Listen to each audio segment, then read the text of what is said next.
Good afternoon, everybody. For the last three sessions of Mapping Philosophy as a Way of Life conference, we'll have two sessions now and then final session, the break before that. So very pleased to introduce Matthew Sharpe, professor, who has travelled furthest out of all of us, all the way from Australia. So pretty impressive, given that he arrived, I think, on Monday. I would still be kind of walking around upside down if I was him. So great, Matt, you make it all the way across. He's a professor of philosophy at the Australian Catholic University and his PhD at the University of Tasmania. So you're talking the far reaches of the world. For us, he's the author of 6 books, including The Other Enlightenment, Race, Gender, and Self-Estrangement, just published this year. Philosophy as a Way of Life, History, Dimensions, Directions, published in 2021, and co-translator of Beira those selected writings, Philosophy of Practice, in 2020. So we've had a busy few years during the lockdown. That's been good. There's many other things we could say about Matthew, but let's just get to the heart of things. And please do, floor is yours, Matthew. Thank you. Thank you. Is that on? I don't think so. Yeah. That's on. I think that's on now. Yeah. I want to really thank Marta in particular, but also Hélder for the invitation and the hospitality and the good company. And this is still not on. It is now. It is. There we go. Yeah. And it's been good to meet old friends and to make new friends. So today I am talking on philosophy of the way of life, the system and the advent of the research university. And I guess this comes out of, in a way, some of the historical research that was part of the book that I did with Michael. But it also comes out of comments that Hélder makes concerning what it is to be a philosopher in the university, in particular in What is Ancient Philosophy, in English translation, but also in several essays and interviews in the 2020 collection on philosophy as education for adults, which is as yet untranslated. So I'll start by just reminding you, you'll all be familiar, I imagine, with what Hélder said while he's speaking about the university philosophy, as we might call it, and that will lead into the new research, at least new for me, which is to look at the texts of particularly Humboldt and Schelling and others around the foundation of the Berlin University, which is looked back upon even in the far antiquities as the birth of the research university. And I want to make a case that Hélder gets a lot right, as always, I think, in his fundamental orientation, but I also want to be critical of a couple of his claims concerning this important moment. Okay, so here are 5 claims that Hélder makes about university philosophy.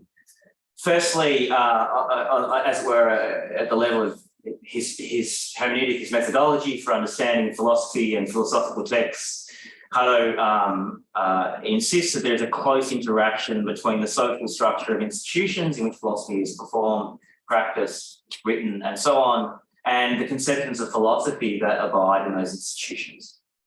This applies up to today. Secondly, Hélder comments or claims that whilst modern universities have secularised in the context of modern state formations, so they're typically no longer directly connected to and funded by established churches, it remains the case that universities, he says, come about only through the initiative of a higher authority, be it the state or various religious communities. Third claim is that in terms of who is doing philosophy, Hélder, in a much quoted passage, writes, university tends to make the philosophy professor a civil servant whose job to a large extent consists in training other such civil servants. The goal is no longer, as in antiquity, to train people for careers as human beings, but as you can see there, but to train them for careers as clerks or professors, specialists, theoreticians, and retainers of specific items of more or less esoteric knowledge. Such knowledge, however, no longer involves the whole of life, Hélder claims. As for the modern student of philosophy will be typically given the impression, says Hélder, and I've always thought this was a very accurate impression in terms of where I've thought philosophy was for a long while. The impression that all the philosophers they studied strove in turn to invent, each in an original way, a new construction, systematic and abstract.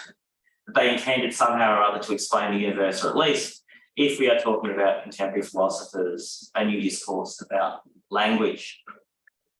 So the claim I want to pick up on here is it concerns a particular moment, which I've already mentioned, the advent of the research university and the discourses surrounding that advent in the last decade of the 18th century and the first decade of the 19th century in Germany. So what I'm picking up on is Hélder saying such things as the following: the dominance of idealism, he says, over all university philosophy, from Hegel to the rise of existentialism, and subsequently the vogue of structuralism, has done much to foster the idea that the only true philosophy must be theoretical and systematic. Well, how or why? At issue, as we discover when we look at several of these interviews and essays that, as are in this 2020 collection, what Hélder is thinking of are famous texts by Schelling, Fichte, Schleiermacher, and Wilhelm von Humboldt, as I say, surrounding what became the foundation of Berlin University, the first modern research university. So Hélder says in that place, mentioned 2020, the defence of university philosophy is closely tied to the idea according to which philosophy is A, that's my A, essentially the construction of a system, that should be this idea of systematic, but also B, statised and functionalised university philosophy. The pamphlet by Schopenhauer against university philosophy rebels against. So I want to follow this comment, or at least I've wanted to pursue these directions, if you like, and to consider these texts and to see whether they bear out what Hélder was claiming in as a whole and in part. And so that's what the main body of this paper is going to be doing. So I'll start by talking a little bit about Kant's essay on the conflict of the faculties of 1794.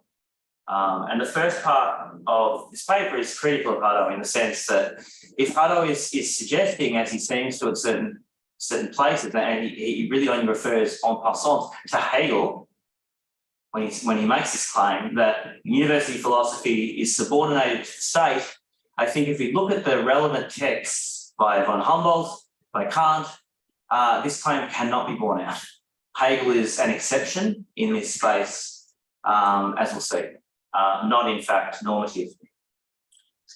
So the context of these texts are the following: 18th century debates surrounding the fate of the university, given the advent of not simply the sciences, but also institutions dedicated to the pursuit of particular sciences and scientific academies, as well as, of course, the increasing secularization of modern states, up to and including the French Revolution.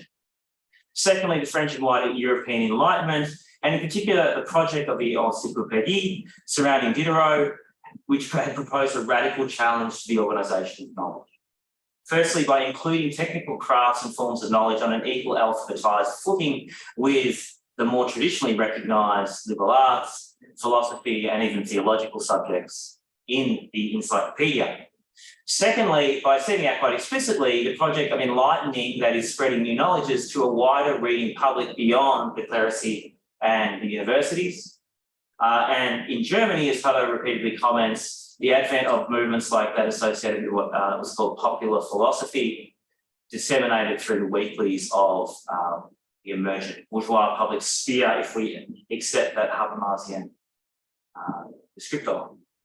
Thirdly, and very, very importantly, of course, is Napoleon's move within France to close the medieval universities and to instead promote scientific academies, as places for research in higher education.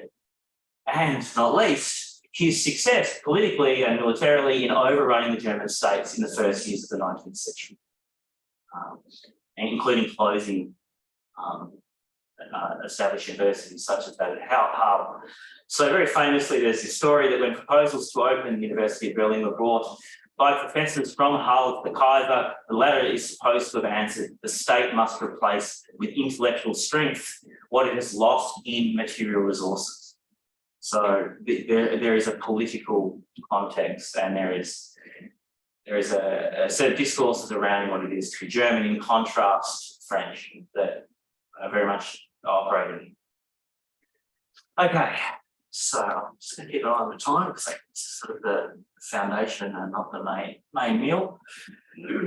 So Kant's text on the conflict of the faculties, I think, is super important for all of the subsequent discourses surrounding the university, including that of Humboldt.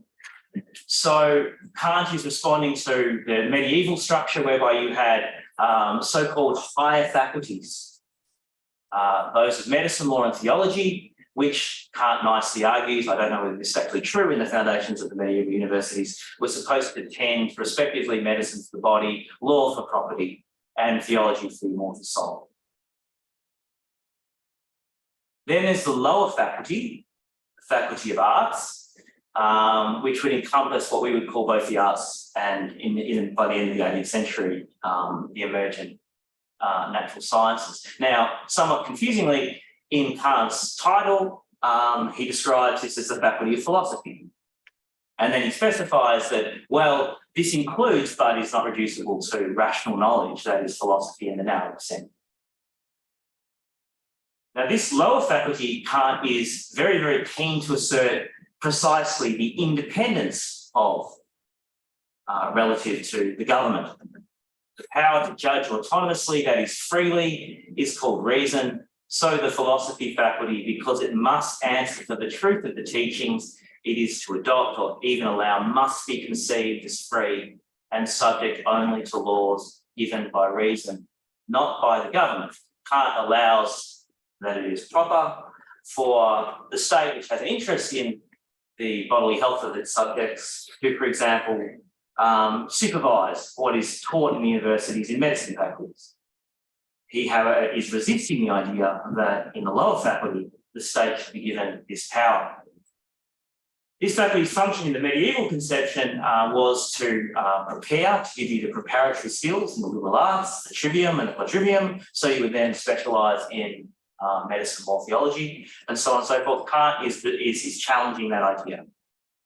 He argues that this faculty's function should not simply any longer be to furnish students with preparatory general skills, and he plays with this lower, higher idea. Lower and higher from whose perspective? The perspective of the government. The higher faculties are more important to the government because they're more practical. They're more useful. They produce doctors, lawyers, and priests. What does the lower faculty produce? Professors. So, in the viewpoint of the state, Kant says, sure, the philosophy faculty is lower, but he wants to challenge whether, in a larger sense, we should consider it as beneath in dignity these other faculties. Its function in relation to the three higher faculties, Kant says, is to control them, and this may be useful to them since truth is the main thing. Whereas utility in the higher faculties promises the government, that utility promised to the government is of secondary importance. Kant writes, not without a certain pride. He suggests that we should wonder, in fact, whether philosophy as the servant of theology, its traditional designation in the medieval period, is the mistress's torch bearer, going ahead, bearing a torch, rather than bearing the train of its dress. It's just theology. Can't use a metaphor. Sorry. The lower faculty requires intellectual freedom from the state.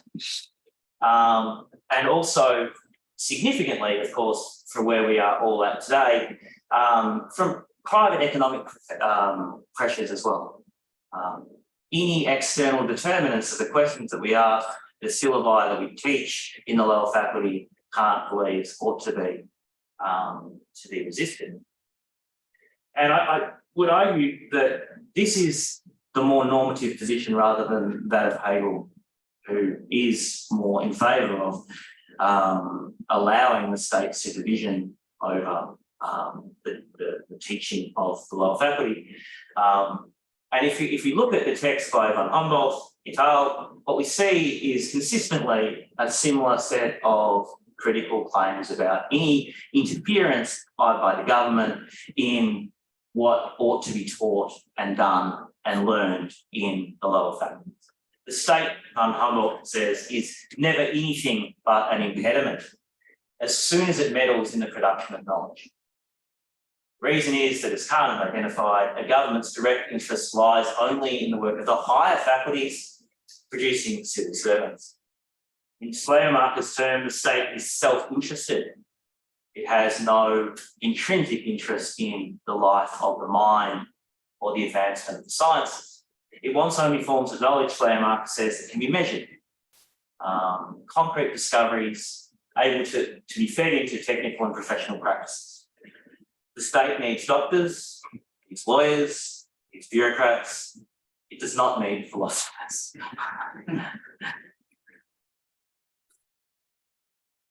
So the kind of student that is favoured by the government is famously described by Schiller as the student who is a bread scholar who is interested only in earning their bread.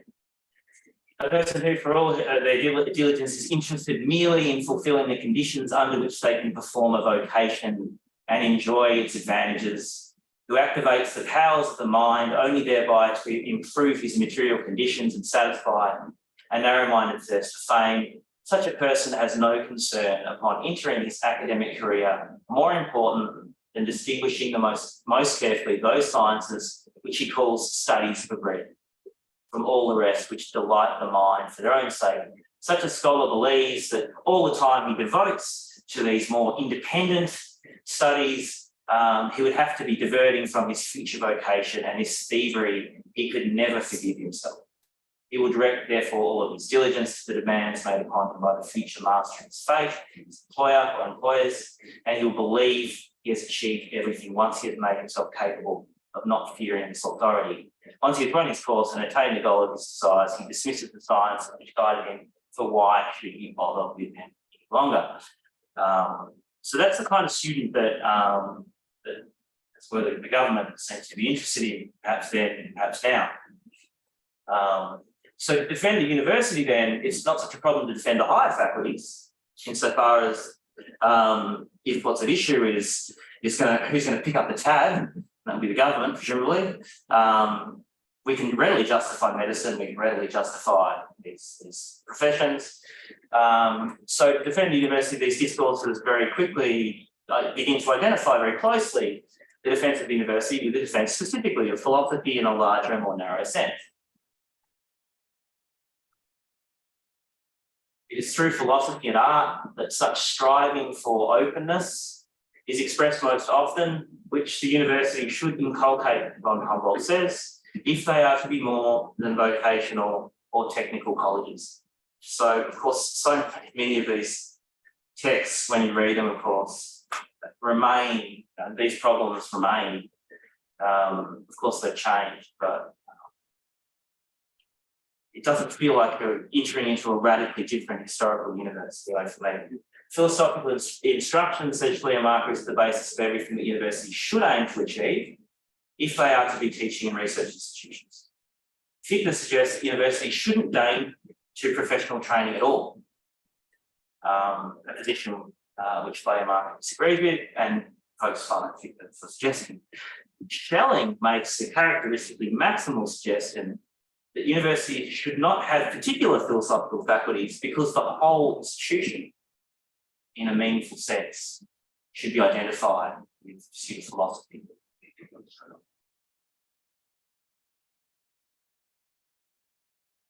But what is philosophy then in these texts?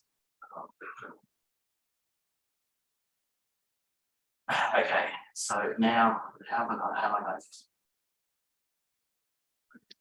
Okay. All right, so I'll start to sort of read and to see how I go. So I'm at 20 minutes now at 2:55. Okay.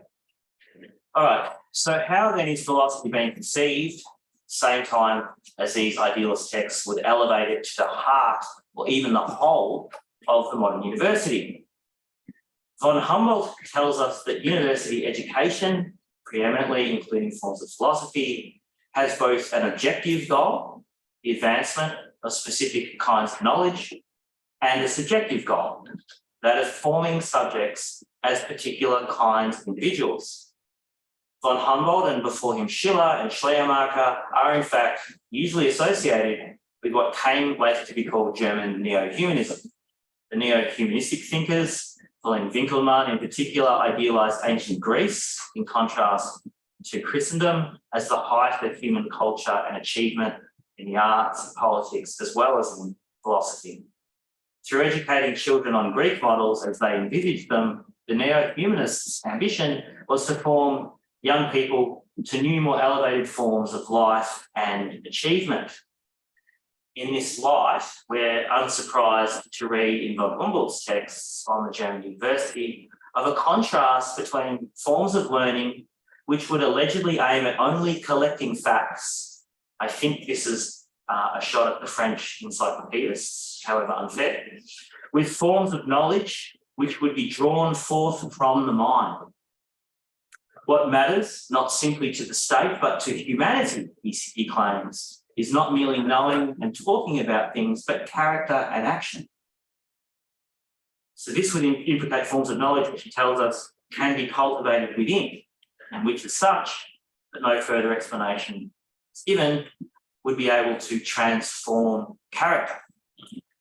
So given these comments of von Humboldt about the subjective aim of university pedagogy, you could be forgiven for supposing that Haddo might have been fundamentally mistaken. To single this moment in the history of Western philosophy out as particularly decisive in the decline of the conception of philosophy as practice and as way of life. In the great idealist text on philosophy in the university, someone might argue, we would have one last recurrence of the Greco-Roman understanding of philosophy in Western higher education, with its emphasis on philosophical pedagogy or practice as formation, as against the conveyance of information. However, I believe that a fuller inspection of the text doesn't bear out this interpretation.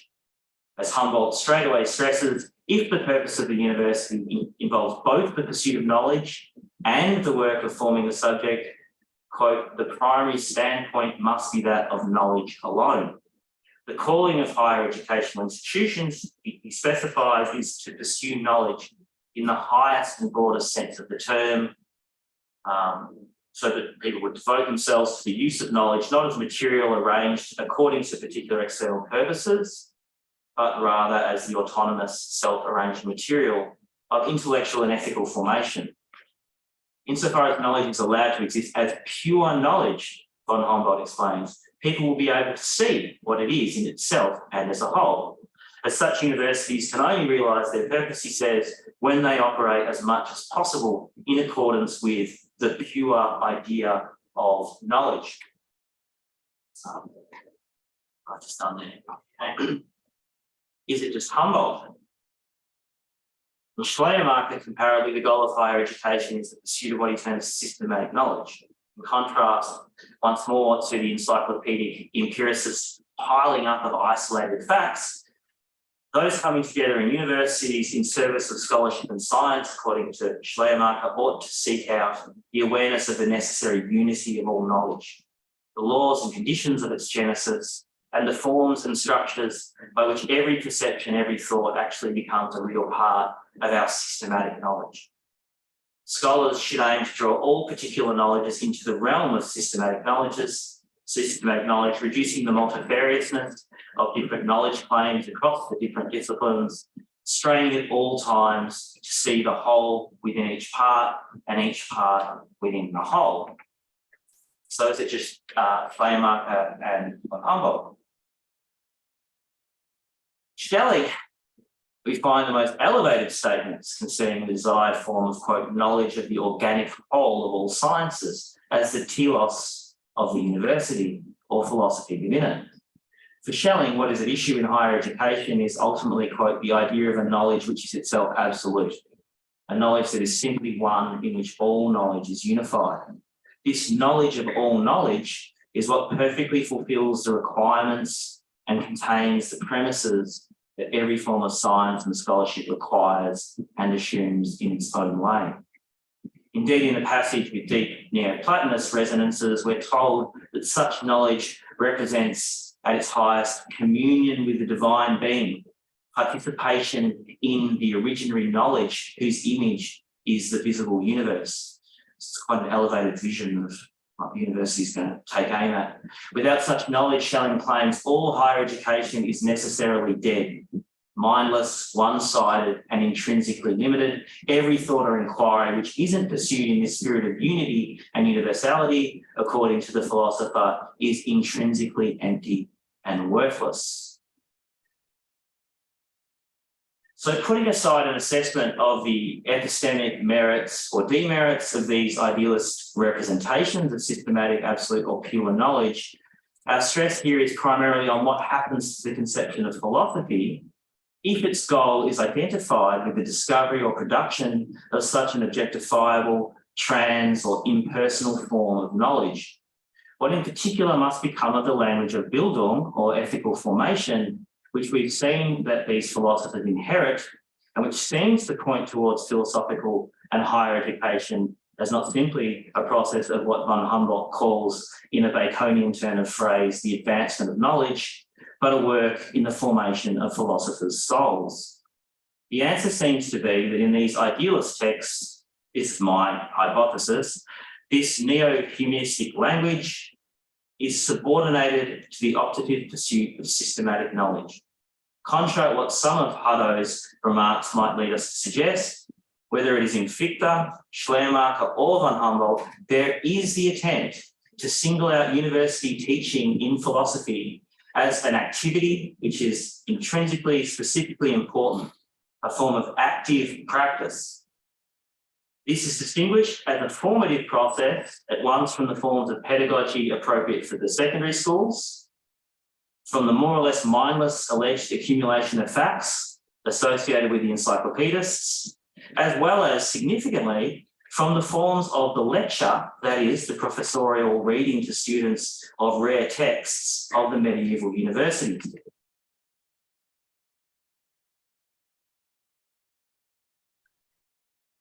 So there is an emphasis on philosophy of something we teach, which is right.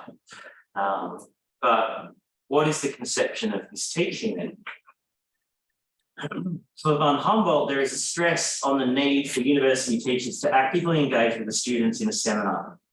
However, if they should present work relating to their research, their celebrated freedom to teach, it is with the end to develop their new ideas in the lively back and forth of a large group of strong, vigorous young minds. The teacher is not teaching only for the sake of the student, von Humboldt famously intones. Rather, both are present for the sake of scholarship and knowledge.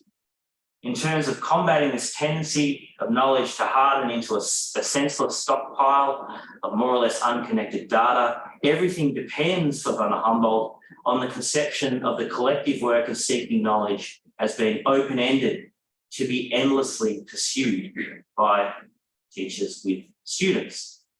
In Fichte, comparably, the art of teaching at the university level would consist not in teaching established bodies of information, as at the secondary schools, nor in a lecture format, as at the medieval universities, which is really, really interesting. These guys are already saying we should get rid of the lecture, which still survives in my country and probably in yours as well. It would involve teaching students the principles which could explain how the knowledge in question was generated that they are to learn, prompting them as they learn to reflect upon the operative principles of the learning. What we come to grasp, Fichte says, while we are learning it, and conscious of the rules by which we're learning it, it will become a signature part of our personality and our life, something we're able to develop freely. Point is, or point remains, that what the students are being formed for in these texts, becoming what Fichte calls artists of scholarship, is not an ethos for practical or wider life, the management of their desires, for instance, or the work of managing their inner discourse according to the principles of the philosophical logic, or the work of becoming more virtuous, serene, or happier through addressing sources of avoidable emotional distress or empty opinions, and so on. The closest description of such a program we find in these texts actually arrives in von Humboldt's description of the ideal secondary school or gymnasium, remembering that his educational forms were not restricted to the founding of Berlin University. University students would be being trained by scholars, animated by the pursuit of systematic knowledge, to become the next generation of scholars, likewise animated by the same spirit of system. The task of university teachers, Schleiermacher tells us, is to lead students towards this main point of unity and form in systematic knowledge. They should train the student to see systematically and only should they let him go deeper into the particulars. In language reflecting his work translating Plato, we're told that the task of the university teacher will be to excite a love of systematic learning. The love is Platonic. The work of philosophy as formation is to produce a student in whom it is second nature, quote, to view everything from the perspective of systematic inquiry, to see individual things not in isolation, but rather in intellectual connection, to place them in a larger context. At the same time, with reference to the unity of knowledge, to ensure that he learns to remember the laws of systematic knowledge in all his thinking, and thereby develops his capacity to do independent research, make discoveries, and present his findings systematically. This is the task of the university. Indeed, Schleiermacher's proposed solution as to why universities should survive at all, given the proliferation in Berlin and elsewhere of dedicated research academies, is because true scientists would ideally need to practice their craft a grasp of the philosophical principles of their fields. Each would need to be taught, ideally, to approach his field in a philosophical spirit. The question of what a university could specifically be for in the age of modern research is hence answered, Schleiermacher announces, as soon as we pose the question of where would this philosophical spirit be supposed to come from. For no one, he says, could suppose that this form of life alone, even in its first tender shoots, requires no care or cultivation. Herein lies the essence of the university, he declares. It is charged precisely with this begetting this cultivation. It marks the transition between the time when a young man is first prepared for systematic knowledge by his own study and by acquiring a knowledge base, and the time when, in the prime of his intellectual life, he expands the field or adds on a beautiful new wing to the edifice of knowledge through its research. It is not, therefore, that the neo-humanistic stress on Bildung, the work of forming students, disappears from the horizon of these discourses on the modern research university. This work is nevertheless, I contend, subordinated to the pursuit of systematic, pure, or absolute knowledge in von Humboldt or Schelling, and even further to the Bildung of specialised but philosophically oriented scientific researchers in academies in Schleiermacher. What is primarily to be worked upon within philosophical pedagogy is the mind of the noble youths who show the potential to become philosophers, artists of scholarship, or scientists capable of contributing their cumulative additions to the ever-growing edifice of systematic knowledge. Not simply their specific individualities as human beings as well as scholars, but because of this, their individual predilections, strengths and weaknesses, beliefs and desires are not present within the horizon of such a Bildung for the sake of knowledge. The famous Humboldtian stress on academic freedom and the freedom of scholarly communication is precisely a reflection of the fact already glimpsed in Bacon and the experimental philosophers that the edifice of philosophy in an age of scientific diversification has become so multifarious that no individual could ever grasp it in all of its particulars, let alone bring it to heel to form their ethical as against their intellectual life. In Schelling, a kind of complete relativization of the individual takes place before the transpersonal dimension of the absolute knowledge the pupil is called to pursue in his career. Quote, just as true action is that which could be performed in the name of the whole human race, so too is true knowledge that in which it's not the individual who knows, but reason itself. So we must therefore actively import into these texts, for it doesn't seem to me to be directly found there, any conception of philosophy or pedagogy as a work of ethical as well as intellectual formation, which would bring about not only knowledge of things in the heavens and on the earth, but virtues apposite for intramundane, extramural flourishing. Nevertheless, one can see how logically the emphasis on all knowledge, which would be philosophical being its own end, for the sake of which cultivation must be undertaken, places anything like the ancient metaphilosophy of philosophy as a bios under suspicion of treating philosophy merely instrumentally. The true Schellingerian philosopher is hence contrasted exactly with all those who regard knowledge as the means and action as the end, and derive their idea of knowledge from everyday activities in which knowledge indeed serves as a means to action. Such people would have us to believe, in a clear echo of some ironies in Plato's Republic, that theory is supposed to tell us how to raise crops, how to develop the arts and crafts, and how to rebuild their dissipated powers. They think that geometry is fine, not because it is the most self-evident science, the most objective expression of reason, but because it teaches us how to measure fields and build houses, or it's useful in plotting the courses of merchant ships. From such an absolute idealist height, philosophy as a way of life's conception that philosophy should above all shape a person's actions, as well as their words, their affects, as well as their learning, would appear far beneath serious philosophy's purview, all celebrations of the noble Greeks notwithstanding. As Schelling tells us to speak of the uses of philosophy, I consider beneath its dignity. Anyone who can ask what its usefulness might be is assuredly not capable of any conception of it. By its very nature, it is exempt from considerations of utility. It exists for its own sake alone. Its very essence would be destroyed if it existed for the sake of anything else. So although in the idealist text, therefore, the stress on philosophy as it pedagogically never survives, as we've seen, it's clear that once systematic knowledge severed from wider ephismos becomes hypostasized in these texts as a self-sufficient goal, a decisive step was taken towards our later modern conceptions of philosophy, in which nearly all traces of the ancient idea of philosophy as a way of life have disappeared, except as an object of historical study.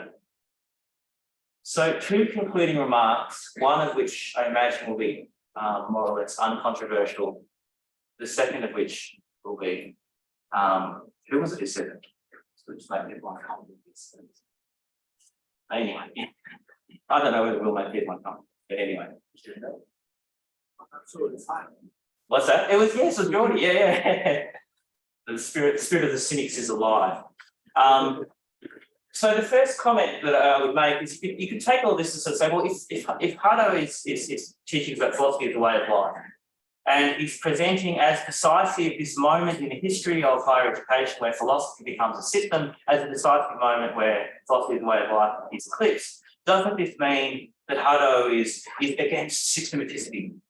You know, he doesn't want us to think rigorously anymore. We must subordinate all of our thought to the business of ethical formation, however sense we might want to perceive it, so it can be true or otherwise. And I think that's a misunderstanding. What I think is decisive here, and this goes to the debate that John's part of and various other people mentioned as well, is what is the telos? When Hutto talks about the forms of systematicity in ancient philosophy, he clearly contends that these forms of systematic presentation of ideas was subordinated to the ethical and spiritual task of forming a particular kind of individuals. But in the idealists, I think the telos has changed. I think the paideia is now going to be subordinated to the production of the systematic knowledge, and the scientists are going to continue to expand its edifice and so on and so forth. So I don't think Hutto is anti-system. Okay, that's the first comment. Perhaps I could end there. Okay. This relates to Leonard's provocations yesterday. I think if PW research is going to ask what it is to do philosophy in the context of the university. I think, as Leonard was suggesting, I think we do need to take seriously the literature on professionalisation and the reality that philosophy did become a profession. Not immediately in the early 19th century, but as we've heard from Leonard, this is a part of history I haven't studied, but the later 19th century. There is a lot of sociological work on professionalisation. And the features of the professions that are described, I put it to you, are not altogether foreign to that of being professional academic. So competition for symbolic capital as the basic unquestionable good within the context of the profession. Verticalised status hierarchies encoding highly conservative norms of deferentialism, qualification through standardised examinations, and credentialisation depending upon the mimetic cultivation of established norms of speaking, referencing, writing, and argumentation.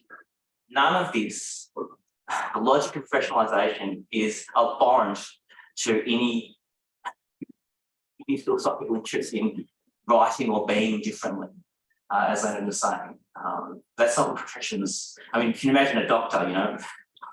I got my degree in medicine, but bugger that, you know, so I'm doing my own thing. The state would be upset, you know. This is not what professionalisation is about. And the second is what Pierre Bourdieu calls academic aristocratism in a kind of mea culpa in his Pascalian meditations. This is a sense specific, he says, to academic elites, that would be us, me, mea culpa, of natural selection through gift, predicated on a usually unquestioned magic boundary between the elect and the excluded, who might, for instance, be interested in Stoicism or Epicureanism, and so on. And he writes as follows: this socially guaranteed difference, ratified and authenticated by the academic qualification, which functions as a bureaucratic title of nobility, is without any doubt like the difference between freeman and slave in past times, at the root of the difference of nature or essence that academic aristocratism draws between the thinker and the common man, absorbed by the trivial concerns of everyday existence. This aristocratism owes its success to the fact that it offers to the inhabitants of galactic universes a perfect theodicy of their privilege, an absolute justification of that form of forgetting of history and of the social conditions of possibility of scholastic reason, which, despite what seems to separate them, the universalist humanism of the Kantian tradition shares, he continues, with the disenchanted prophets of the forgetting of being.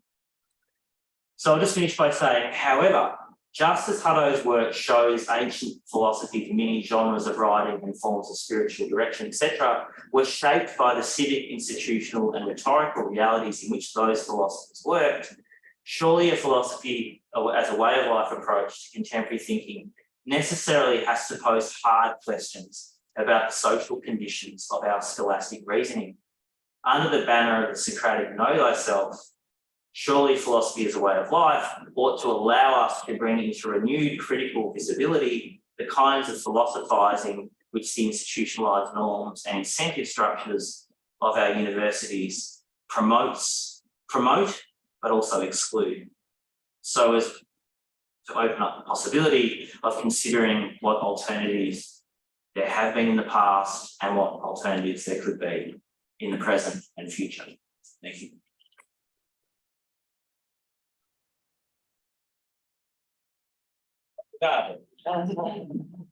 Thank you very much, Matthew, and for your impeccable timing and bringing this very crucial element into the, I guess, the academy and what was happening to the German idealists in the late 18th century, at least in the West, for philosophy, and these comments at the end. So we have, almost 15 minutes for questions. So Gianfranco, Ali, and John and Marta.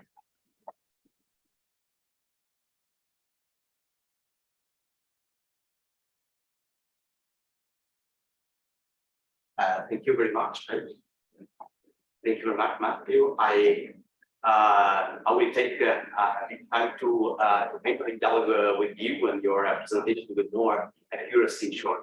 But let's rest for a little while here. Seconds.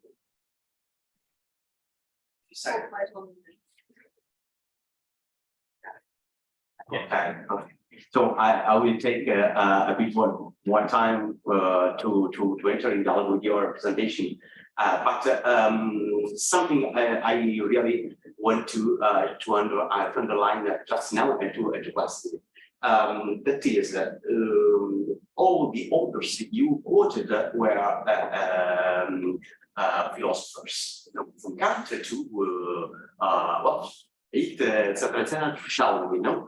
The problem is that the placement of philosophy, of the faculty of philosophy in the university, it is also a sort of self-questioning of university throughout this history.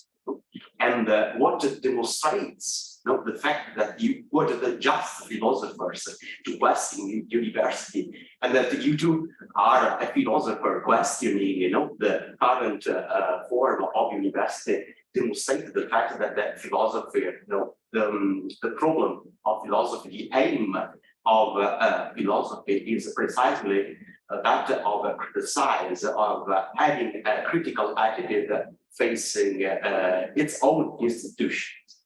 As there we are, we'll demonstrate, but we'll take it up. So my question is, modern university, as you narrated, as you have drawn, and modern philosophy and the Enlightenment, philosophy of the Enlightenment that Michel Foucault regarded as an attitude, the ontology, the critical ontology of ourselves. Modern university and this attitude respond precisely to the same project that is the project of the Enlightenment. If you agree with Foucault and if you agree, for instance, with the Kant. So, what if I can, well, in 2 words, can question what has run wrong, in the history, of the Enlightenment, in the sense, on the one side, the question of the maintaining of faculty of philosophy in the state, within the state, and on the other side, the recovery, that Foucault makes of a critical ontology of ourselves as the unique thing that can really save philosophy for our and future time. So what has gone wrong? I mean, I think what's so interesting about philosophy, and even philosophy as of course we practice it, is that it does retain the critical function. And in the longer version of the conclusion, I talk about that there is still a sense, even though we have been professionalized, I think we also realize that we shouldn't be professionalized. That if we're professionalized, we are FCSH, as we would say in Australia, because philosophers who are professionals aren't philosophers, because we've become the equivalent of doctors, we've become the equivalent of lawyers, conveyors of prepackaged information in prepackaged forms to cohorts organized by others to go forth into the world and do other things. And I think there is this tension, of course, because we still do write critiques. No one's stopping me from giving this paper. No one's stopping us from holding this. And I imagine your paper overlaps significantly with mine. But I think we need to. My feeling is that we need to. I feel like this for myself, having been, of course, come through. I spent a good deal of my life in academic institutions. I had 2 years out as a civilian, if you like, between high school and otherwise I've been in the scholastic world. What does that mean in terms of my expectations surrounding what philosophy is? What pressures am I under? Well, I'm under pressures to publish in certain, write in certain genres, using referencing forms of certain established procedures, to attend certain kinds of events, to present myself in a certain way to my managers. I have performance reviews. As a way of life thinker, that's got to matter because that's actually affecting. I'm going back, I'm starting my new job on Monday. I've already got the email, I've got my first performance. Sort of, I need to meet with my boss to talk about what I'm going to be doing for the next 12 months. That's life. That is a way of life. That is the way of life of a career professional. And I feel there's a tension. I feel there is a real tension I've long felt between meeting those needs and wanting to just embrace Marcus Aurelius or whatever it might be. Everyone has different preference, predilections. Okay, so what do the Stoics say about fame? It's a myth. What does the academic system say about fame? It's everything. That's the contradiction that you live if you're interested in Stoicism as an academic philosopher.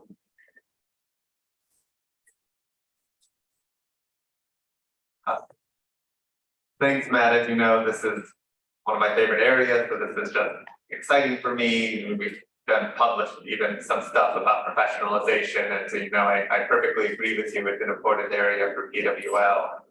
Your presentation, just many things I could point to. And by the way, for those interested, there is a literature that I think even kind of touches the edge of PWL and these questions about the role of the university.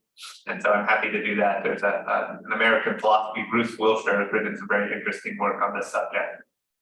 But what your presentation made me think of, and maybe this is a qualification on the systemization emphasis you did for the idealist, is like the idealist always points to participating in objective reason. It is in a way supposed to be a systematizing, right? Because they assume that the subject-object relationship provides it.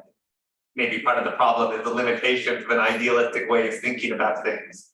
But what that struck me is it's a kind of continuization of depersonalizing the philosophical activity.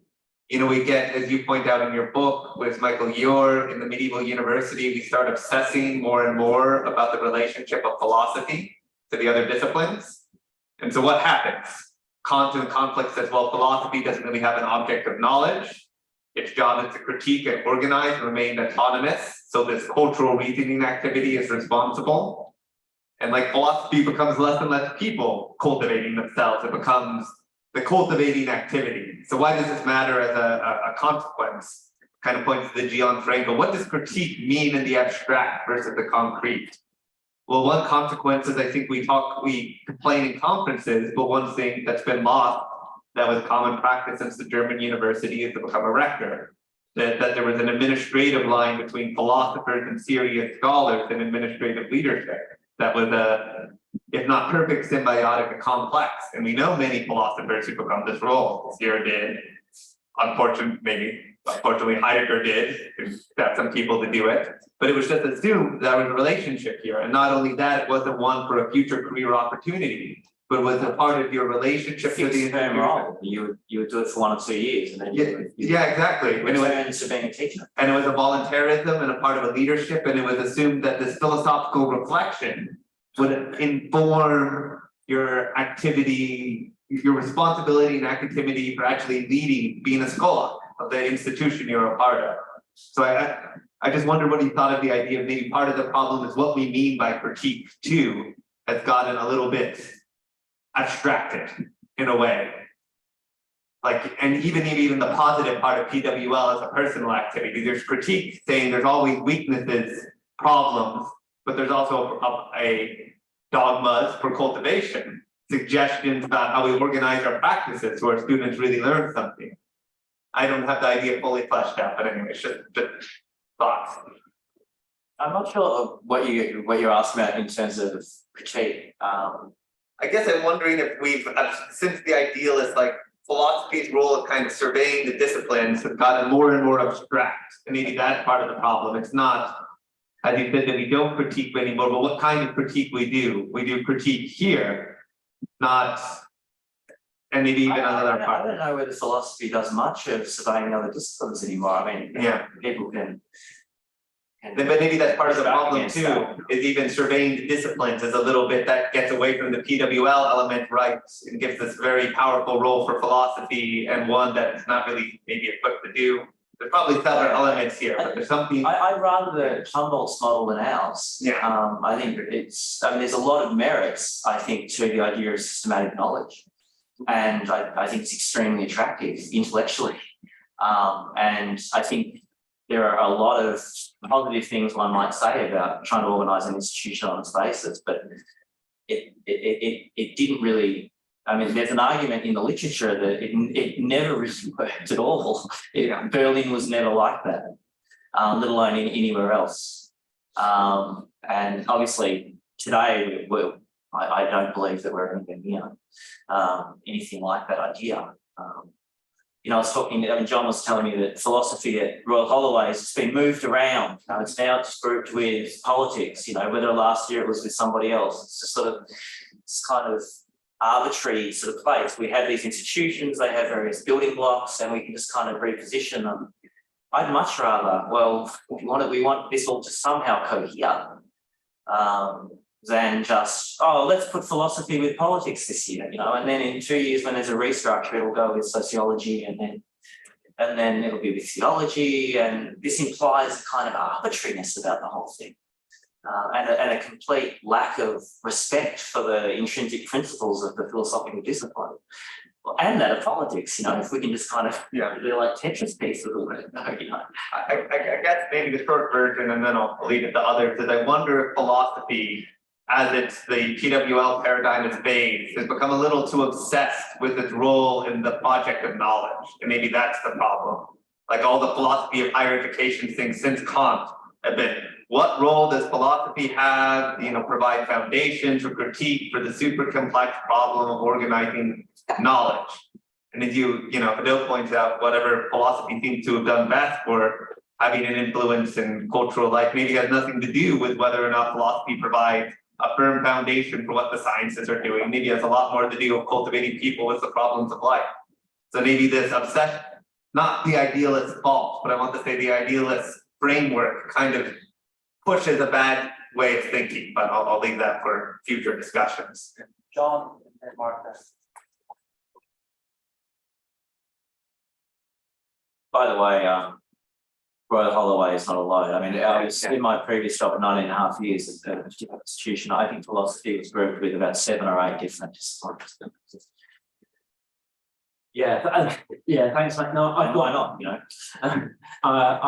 as an aside, I've got one colleague who's the kind of longest standing philosopher there. He's been in the English department, in the classics department, in the politics department. He's been everywhere, right? Anyway, yeah, it's a peripatetic life, institutionally. So yeah, no, thanks very much for that, man. That was really interesting, and I'm very sympathetic to much of what you're saying. I've never considered myself a career philosopher. I've just stumbled along 1 year at a time, trying to continue doing this thing that, as someone said earlier, has got its teeth into me, right? So, having said that, though, right, I'm picking up on what Leonard was saying the other day about philosophy outside the academy and all of these other forms it can take. In the light of my experience over the last 10 years or so dealing with modern Stoicism, right, you've got all sorts of people really interested in philosophy who think they know what Stoicism is all about and often don't, because they haven't done enough of the work, or in some cases they willfully don't want to do the academic work because they think that that's anathema to really living philosophy, right? Doesn't matter about getting it right, just put it into practice, right? And so in that, and then you've got people that you just don't get it, just don't really understand it. And so, despite being deeply sympathetic to everything you're saying, the one thing that I've come away from my experience of doing all that public philosophy is you need certified professionals who you can be confident. Yeah. These are the points of authority where you can have some confidence that there are some people out there that actually know what they're talking about, right? that have actually read the text. We talked earlier about philological rigor, right?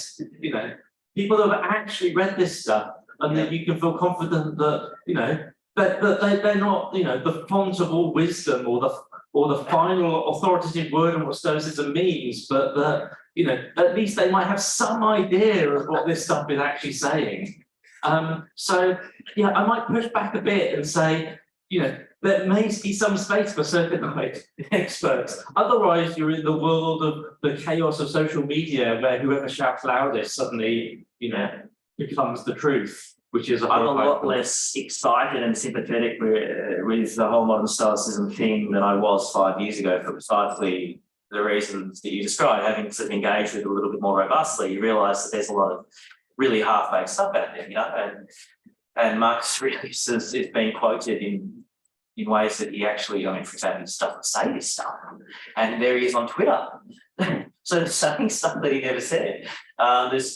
There's a great phrase in Kant's essay. He talks about people are trained in the academy and they become like journalists and so on. He says they're scholars in the state of nature. At least they have the tertiary degree. So of course, yeah. I mean, to make a critique, as at the end, using the Bourdieu and being provocative of what it is to be professional and to identify the tensions. I'm not sort of saying we should shut down the institutions and all just kind of walk out into the agora and start sort of, not at all, but I mean, I think if we're not aware that professionalisation is a thing and that it does inculcate certain kinds of values, then we will unconsciously, as Len was saying, reproduce them. And, you know, as philosophers, I take it that's problematic. We should be at least conscious of our prejudices. So in a suitably Socratic way, it's all about self-knowledge. Well, I mean, if you read Bourdieu's entire Bourdieu, one must never. If you read Bourdieu's entire Pascalian Meditations, he said, "Well, I'm not just having a go at academic life for the sake of destroying academic life. This is a project in becoming aware of what it is to be an academic, so we can do it better." And I think that's important. Great, thank you. Oh, one final comment. Right, so my all-time worst bugbear is a completely fictitious quotation from Epictetus next to a picture of Epicurus. Because of course, there are no statues of Epictetus, so there's no picture. Yeah, social media, so you've got to have a picture. So what is the quote? Doesn't matter. Can you well, there are too many. Yeah, too many, but yeah, you know. It's like the Assyrian Lucian, the Assyrian theologian Lucian. Oh yeah. Yesterday. Yeah. Last question. Thanks, Matthew. I think I would have many comments to make for paper, but I believe that never works for me. I will just focus on the very last part of your talk. I just wanted to answer to your provocation also in a provocative way, maybe. My intuition is that the expression philosophy as a profession is deeply contradictory to philosophy's way of life. That's and why we should not even try probably to make them compatible. Because if we understand philosophy as a way of life in terms that Hélder tried to define it, such a kind of attitude that encompasses your whole life, that shapes all your decisions, actions, the way you think, the way you behave, the way you act, then your profession is just part of it.